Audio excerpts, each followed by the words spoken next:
Je suis Camille Lelièvre et je suis orthophoniste en libéral et vice-présidente de la Fédération nationale des orthophonistes en charge de la vie conventionnelle.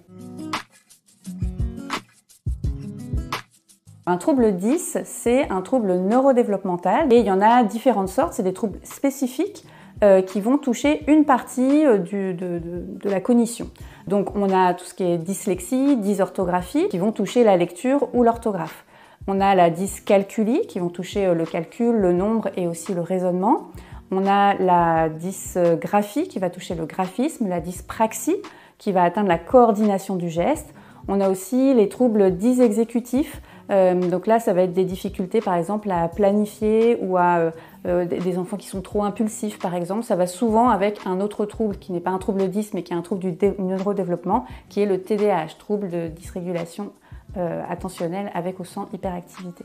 Donc on dit souvent les troubles 10 parce que c'est facile à retenir et souvent il y en a plusieurs ensemble. Quand il y a une dyslexie, en général il y a une dysorthographie. C'est pour ça qu'on n'utilise plus ces noms-là. On continue d'utiliser avec le grand public parce que ça parle un petit peu à tout le monde. Mais on va utiliser par exemple pour le langage écrit, trouble spécifique du langage écrit, pour la dyspraxie, trouble de développement des coordinations. Voilà, on utilise des termes qui sont plus précis dans les diagnostics en fait.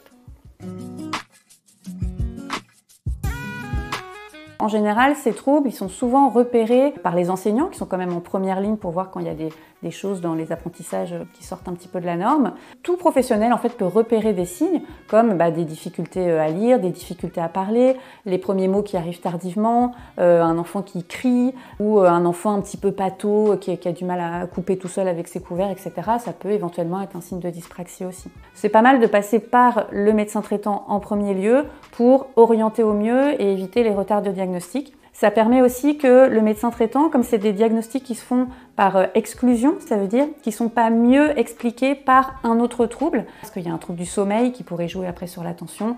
Est-ce qu'il y a une surdité? Est-ce que l'enfant voit bien? Est-ce qu'il y aurait un trouble de l'autisme? Enfin voilà, donc ça peut être bien d'avoir le médecin traitant qui coordonne un petit peu tout ça et qui puis après va orienter un petit peu vers d'autres professionnels. L'orthophoniste va faire passer un bilan et va pouvoir poser le diagnostic orthophonique dès le premier bilan. Si les diagnostics différentiels ont été écartés, l'orthophoniste peut tout à fait poser le diagnostic dès le bilan initial. Donc, si vous voulez en savoir plus sur les troubles des apprentissages ou troubles 10, comment les repérer, quel parcours, comment accompagner vos patients, rendez-vous le 9 octobre avec le webinaire.